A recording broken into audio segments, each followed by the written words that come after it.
नमस्कार साथियों, PYQ guide YouTube channel में आपका एक बार फिर से बहुत बहुत स्वागत है।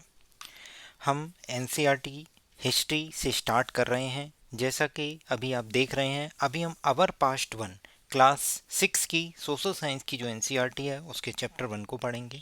एनसीईआरटी से direct line to line questions पूछे जा रहे हैं, चाहे वो एसएससी का एग्ज़ाम हो, चाहे रेलवे का, डी ट्रिपल एसपी का, यूपी पुलिस का हो। कई सारे एग्जाम्स में एनसीईआरटी से direct line to line questions पूछे गए हैं। आइए शुरुआत करते हैं चैप्टर 1 से। चैप्टर 1 है introduction, what, where, how and when. Rashida नाम की एक लड़की है। एक एक लाइन समझाऊंगा आपको, आप धैर्यपूर्वक पूरी वीडियो को सुनिए एंड तक, आपको बहुत कुछ सीखने को मिलेगा और एग्जाम में क्वेश्चंस भी डायरेक्ट हिट होंगे। रसीदा सेट रीडिंग द न्यूज़पेपर। रसीदा बैठी हुई है, न्यूज़पेपर पढ़ रही है। अचानक suddenly her eyes fell on A small headline. उसकी आंख एक स्मॉल हेडलाइन पर पड़ती है जिसमें लिखा रहता है 100 ईयर्स एगो, 100 साल पहले। तो वो आश्चर्यचकित होती है कि कोई 100 साल पहले क्या हुआ था, ये कैसे जान सकता है। फिर बताया इन्होंने फाइंडिंग अबाउट व्हाट हैपेंड। अगर हमें पता करना हो कि कल क्या हुआ था तो हम रेडियो को सुन सकते हैं, टेलीविज़न देख सकते हैं और न्यूज़पेपर पढ़ सकते हैं। पिछली साल क्या हुआ था तो हम किसी से पूछ सकते हैं जिसे याद हो। बट अगर what about long long ago, अगर कई सौ साल पहले, बहुत लंबे समय पहले, अरसों पहले क्या हुआ था, तो ये कैसे पता करेंगे। Let us see how it can be done. तो इसके बारे में हम सीखेंगे कि हम पास्ट के बारे में क्या क्या चीज़ें जान सकते हैं और कैसे उनको जान सकते हैं। ठीक है, उनके सोर्स क्या हैं। What can we know about the past. तो पहला इंपॉर्टेंट है कि हम पास्ट के बारे में क्या जान सकते हैं। तो तीन चीज़ें इंपॉर्टेंट होती हैं जो आपने सुना होगा: रोटी, कपड़ा और मकान। मतलब वो क्या खाते थे, क्या पहनते थे और किस तरीके के घरों में रहते थे या कहाँ रहते थे, ये सारी चीज़ें हम जान सकते हैं। तो वही बताया गया है, there are several things we can find out what people ate, क्या खाते थे, the kinds of cloth they wore, किस तरीके के कपड़े वो पहनते थे, the houses in which they lived, किस तरीके के घरों में वो रहते थे। We can find out about the lifes of hunter, हम हंटर्स की लाइफ्स के बारे में जान सकते हैं, हर्डर्स के जीवन के बारे में, किसानों के बारे में, रूलर्स के बारे में, मर्चेंट्स हैं, प्रीस्ट हैं, क्राफ्ट पर्सन हैं, आर्टिस्ट हैं, म्यूजिशियन हैं, साइंटिस्ट हैं। हम सभी के पास्ट के बारे में जान सकते हैं, उनकी ज़िंदगी के बारे में जान सकते हैं कि वो क्या खाते थे, क्या पहनते थे और कहाँ रहते थे। और अगर बच्चों पर फोकस करें तो वो किस तरीके के गेम खेलते थे, किस तरीके की कहानियाँ सुनते थे, किस तरीके के नाटक देखते थे, किस तरीके के सॉन्ग जो है वो गाते थे, ये सारी चीज़ें भी जान सकते हैं। The games children played, the stories they heard, the place they saw और सॉन्ग्स दे सेंग, किस तरीके के गाने गाते थे, किस तरीके की स्टोरीज सुनते थे और किस तरीके के गेम्स वो खेलते थे बच्चे। अब इन्होंने बताया वेयर डू पीपल लिव, लोग कहाँ रहते थे। तो सबसे इम्पोर्टेंट चीज़ कि हमें जीने के लिए पानी की बहुत ज़रूरत है। तो इन्होंने जो भी चीज़ें अभी बताई हैं इस चैप्टर में, वो सारी की सारी वो बताई हैं जहाँ पे आपको जो है नदी हो, नदी के किनारे जो भी चीज़ें हैं उन साइट्स के बारे में, उन प्लेसेस को फोकस करते हुए बताया है। क्योंकि पानी की ज़रूरत थी और पानी से ही जीवन यापन होता था। तो जब पानी ख़त्म हो जाता था तो अपने आप को मूव ऑन कर लेते थे। अभी हम अगले चैप्टर में और इस चैप्टर में ये भी जानेंगे कि लोग मूव क्यों करते थे सब कंटिनेंट के एक प्लेस से दूसरे प्लेस तक। कई सारे रीजन्स हैं। एग्जाम में direct line to line question यहाँ से मिलेंगे आपको। जैसे इन्होंने सबसे पहले बताया नर्मदा रिवर। अब आपसे क्वेश्चन केवल और केवल यही पूछा जाएगा direct line to line, people have lived along the bank of which river for the several thousand years ago. अगर सेवरल थाउजेंड ईयर्स एगो आता है तो आपको करेक्ट आंसर टिक करना है नर्मदा। यहाँ पे जो सबसे पहले लोग रहते थे उन्हें स्किल्ड गैदरर बोला जाता था। इन्हीं को अगले चैप्टर में हंटर गैदरर भी बोला गया है। मतलब वो हंट भी करते थे और गैदर भी करते थे। तो क्या हंट करेंगे, क्या गैदर करेंगे, वो हम देखते हैं।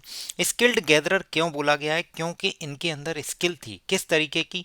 कि आसपास के जो फॉरेस्ट हैं उनमें कौन से प्लांट आपके लिए काम के हैं और कौन से आपके काम के नहीं हैं। मतलब उन्हें उन प्लांट की जो वास्ट वेल्थ थी उसके बारे में जानकारी थी। और ये लोग गैदर मतलब फूड अपना गैदर करते थे। कैसे करते थे उन्हें बताया है कि they knew about the vast wealth of the plant in the surrounding forest, collected roots, roots collect करते थे, फ्रूट्स कलेक्ट करते थे और अदर फॉरेस्ट प्रोड्यूस को कलेक्ट करते थे अपने भोजन के लिए। और साथ ही साथ they also hunted animals, animals को भी हंट किया करते थे। दूसरी इन्होंने एक कहानी बताई सुलेमान एंड कीर्थार हिल्स की। सुलेमान और कीर्थार हिल्स किस डायरेक्शन में है ये पता होना चाहिए, नॉर्थ वेस्ट डायरेक्शन में है। डायरेक्ट एग्जाम में आपसे इसकी डायरेक्शन पूछी जा सकती है। Some of the areas where, Sulaiman और कीर्थार हिल्स के पास कुछ ऐसा एरिया है जहां पे बोमेन और मैन इन दोनों ने सबसे पहले first begin to grow crops such as wheat barley about 8000 years ago. तो नेक्स्ट क्वेश्चन आपसे एसएससी पूछ सकता है कि man and women first began to grow crops such as wheat and barley about 8000 years ago. तो आपका correct answer वो place कौन सा होगा, सुलेमान एंड कीर्थार हिल्स, जो कि नॉर्थ वेस्ट डायरेक्शन में है। यहाँ पे ये भी बोला गया कि यहाँ पे जो लोग थे उन्होंने एनिमल्स को रियर करना भी स्टार्ट किया, जैसे सीप है, गोट है और कैटल है, और विलेजेस में वो रहते थे। नेक्स्ट उन्होंने लोकेशन फिक्स की गारो हिल्स की, जो कि नॉर्थ ईस्ट में है। आप देख पा रहे होंगे नॉर्थ ईस्ट में गारो हिल्स है। और दूसरी लोकेशन उन्होंने विंध्या के बारे में बताया कि विंध्या की जो पहाड़ियाँ हैं जो बिल्कुल सेंट्रल इंडिया में है, विंध्याचल पर्वत जैसे बोला गया है, मध्य प्रदेश में है, तो उसके बारे में बताया कि यहाँ पे भी लोगों के बारे में पता चलता है। तो अगर नॉर्थ ऑफ विंध्या की बात करें, ध्यान से सुनिएगा, अभी बता रहा हूँ, बहुत बार क्वेश्चन पूछा गया है कि राइस सबसे पहले कहाँ ग्रो किया गया था, तो नॉर्थ ऑफ विंध्या में। या फिर उल्टा भी पूछ सकता है कि नॉर्थ ऑफ विंध्या में सबसे पहले कौन सी फसल ग्रो की गई थी, तो राइस। क्लियर है। और ये वो प्लेस है जहाँ एग्रीकल्चर डेवलप हुआ था, इसी के एग्जाम्पल में राइस का बारे में बताया गया है। नेक्स्ट हमारे पास आता है इंडस रिवर के बारे में और उसकी ट्रिब्यूटरीज के बारे में। तो ट्रिब्यूटरीज क्या होती हैं, ट्रिब्यूटरीज स्मॉलर रिवर्स होती हैं that flow into a larger river, जो कि एक लार्जर रिवर में जो है ट्रिब्यूटरी जो है वो स्मॉलर रिवर होती हैं जो कि फ्लो होती हैं लार्जर रिवर में, ये ध्यान रखिएगा। ठीक है, ट्रिब्यूटरी की डेफिनेशन पूछी जा सकती है।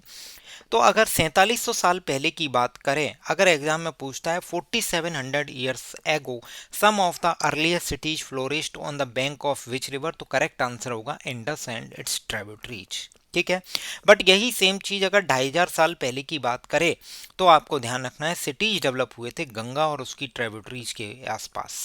ठीक है, अब इन्होंने गंगा और उसकी एक ट्रिब्यूटरी है जिसका नाम है सोन नदी। क्या नाम है, सोन नदी। उसके बारे में बताया है कि गंगा के साउथ में जो जगह थी एंशियंट टाइम्स में, वहां पे एक किंगडम डेवलप हुआ था जो बहुत ही लार्ज किंगडम था, बहुत ही राजा बहुत ही पावरफुल हुआ करते थे, जो कि वर्तमान में बिहार राज्य में है, उसे मगध बोला गया।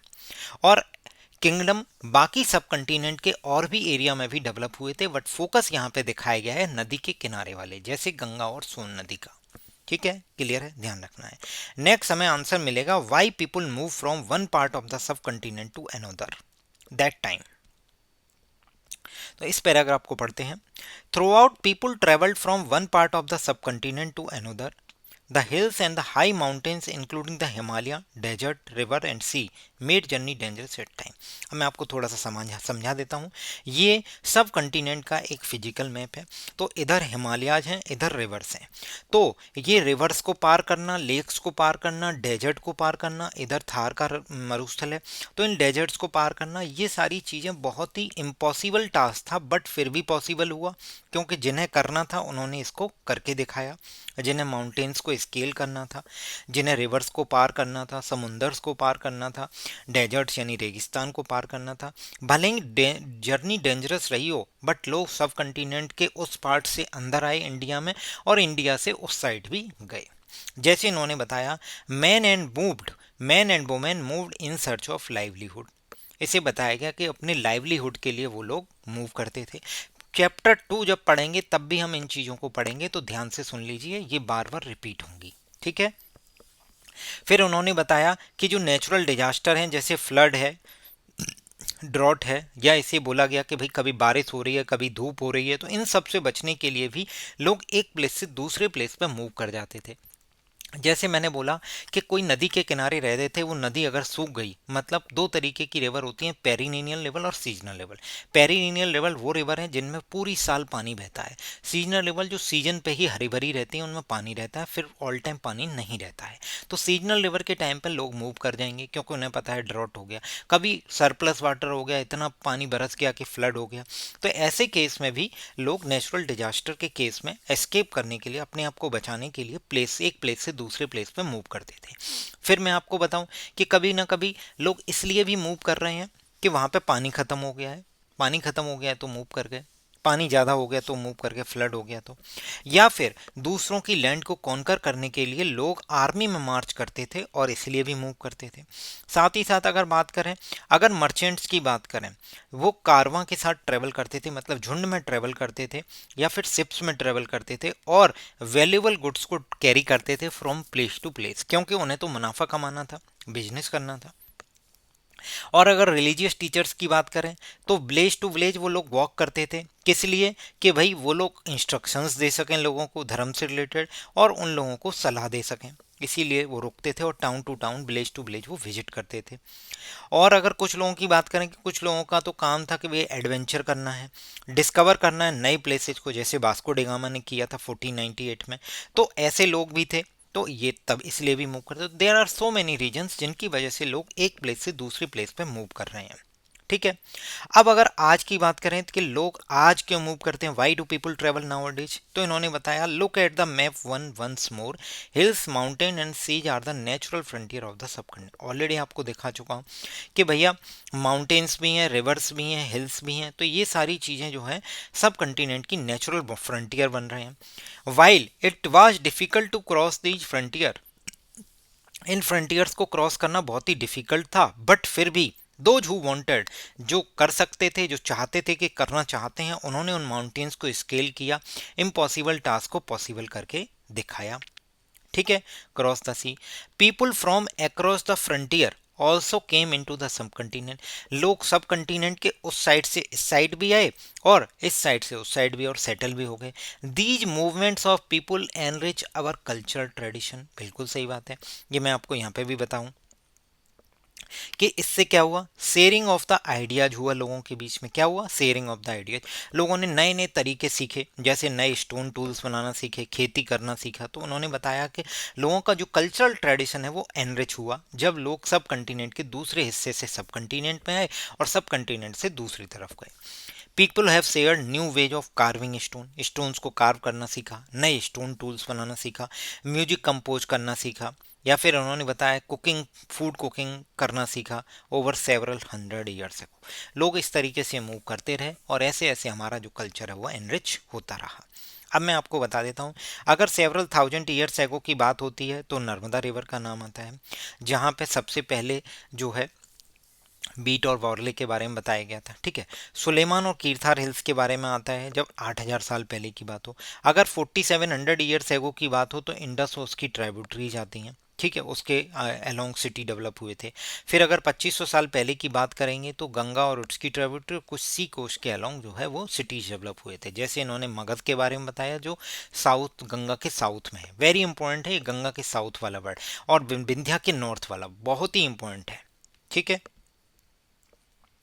अब नेक्स्ट मैं आपको इस लैंड के नाम के बारे में पढ़ाता हूँ और आज हम यहीं पे एंड करेंगे, इसके आगे कल हम वीडियोज में देखेंगे। Two of the words we often use for our country are India और भारत। दो वर्ड्स हैं जो हम अपने कंट्री के लिए यूज करते हैं, इंडिया और भारत, जैसा कि आपने संविधान में भी पढ़ा होगा, India that is Bharat. The word India comes from the word Indus, इसे सिंधु बोलते हैं संस्कृत में। इंडिया जो वर्ड है वो इंडस से आया है। इंडस एक रिवर है जो कि नॉर्थ वेस्ट में फ्लो करती है और इसे संस्कृत में क्या बोला गया है, सिंधु बोला गया है। Direct line to line question पूछा जाएगा कि इंडस को संस्कृत लैंग्वेज में क्या बोला गया। ठीक है। अगर ईरान और ग्रीक की बात करें एटलस में, तो जो ईरानियन थे और ग्रीक्स थे वो नॉर्थ वेस्ट की तरफ से अबाउट 2500 साल पहले इंडस रिवर से तो फेमिलियर थे। किससे फेमिलियर थे? इंडस रिवर से फेमिलियर थे, बट वो इंडस को क्या बोलते थे? हिंडोस। क्या बोलते थे? हिंडोस। जबकि संस्कृत में क्या बोला गया? सिंधु। और वो लोग कहते थे कि इस इंडस रिवर के ईस्ट में जो लैंड है उसको क्या बोलेंगे हम लोग, इंडिया बोलेंगे। और जो नॉर्थ वेस्ट में जो इन लोग रह रहे हैं, जो ग्रुप ऑफ पीपल रहते हैं, उन्हें बोला जाएगा भारता। ये कहाँ पे मेंशन है, ऋग्वेदा में। आज मैंने अपने Telegram channel PYQ guide official channel, link आपको डिस्क्रिप्शन में मिल जाएगा, वहाँ पे क्वेश्चन शेयर किया है, डायरेक्ट लाइन टू लाइन पूछा गया है कि भारता जो है वो यूज्ड किया गया था एक ग्रुप ऑफ पीपल के लिए जो कहाँ पे रहते थे, किस डायरेक्शन में रहते थे, किस जगह की बात हो रही है, नॉर्थ वेस्ट की। और आपको ये ध्यान रखना है कि ये कहाँ पे मेंशन है, ऋग्वेदा में। ऋग्वेदा 3500 साल पहले संस्कृत में लिखा हुआ एक अर्लीस्ट कंपोजिशन है। एक एक वर्ड इंपॉर्टेंट है, संस्कृत में लिखा गया है, 3500 साल पहले है, और latter is bar use for a country. तो भारता नाम की जो टर्म है वो ऋग्वेदा में मेंशन है। वो किसके लिए यूज की गई थी, ग्रुप ऑफ पीपल के लिए जो नॉर्थ वेस्ट डायरेक्शन में एरिया में रहते थे, उन्हें बोला गया। ईरानियन और ग्रीक थे, उन्होंने इंडस रिवर को जानते थे, उसे इंडोस बोलते थे, और इंडोस के ईस्ट में जो लैंड थी उसे इंडिया बोलते थे। जबकि अगर इंडस रिवर से ओरिजिनेट होता है इंडिया का नाम, तो संस्कृत में उसे सिंधु बोला गया है। ठीक है, तो यहाँ तक हमने अवर पास्ट वन देख लिया है, अवर पास्ट वन का चैप्टर वन देखा है। थोड़ा सा और रह गया है, कल इसे कंप्लीट करेंगे। बट मैं आपको बता देता हूँ, यहाँ से लाइन टू लाइन क्वेश्चंस आपको एग्जाम में, ये पैराग्राफ तो बहुत इंपॉर्टेंट है नेम ऑफ द लैंड का।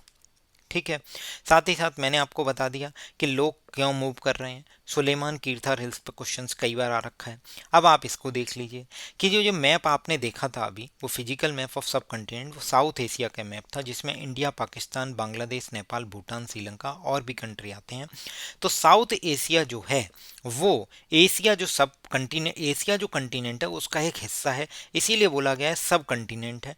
बट ये ध्यान रखना है, ये भले continent although it is smaller than the continent, Asia के साइज से छोटा है, बट इतना भी छोटा नहीं है, साइज में वेरी लार्ज है, and is separated from the rest of the Asia by the sea hills of mountain. तो साउथ एशिया जो है वो पूरे एशिया से सेपरेट होता है, सी से, हिल से, माउंटेन से, बट इतना भी छोटा नहीं है कि मतलब जो कंटिनेंट, एशिया कंटिनेंट है उससे तो छोटा है, बट फिर भी बहुत एरिया में बहुत लार्ज है ये सब कंटिनेंट। ठीक है, इसके अलावा हमने ये सारा देखा, इंडस और उसकी ट्राइब्यूटरी, गंगा और सोन नदी के बारे में देख लिया, मगध के बारे में देख लिया, मगध वर्तमान में बिहार में। Direct line to line question आपको अपने एग्जाम में मिलेंगे ये। ठीक है, यहाँ तक हमने देख लिया है। कल हम आगे कंटिन्यू करेंगे इसके, कहाँ, फाइंडिंग अबाउट द पास्ट, मतलब हमारे पास क्या तरीके हैं, किस तरीके से हम पास्ट के बारे में जान सकते हैं। कई किताबें पढ़ेंगे, कुछ इंस्क्रिप्शंस को देखेंगे, मैं कल आपको डिटेल में बताऊंगा। उम्मीद करता हूँ यहाँ तक आपको समझ आया होगा, और ज़रूर शेयर कीजिए अपने दोस्तों के साथ। लाइन टू लाइन क्वेश्चंस मिलेंगे आपको एसएससी सीजीएल के एग्ज़ाम में, रेलवे के एग्ज़ाम में। Keep sharing. Thank you.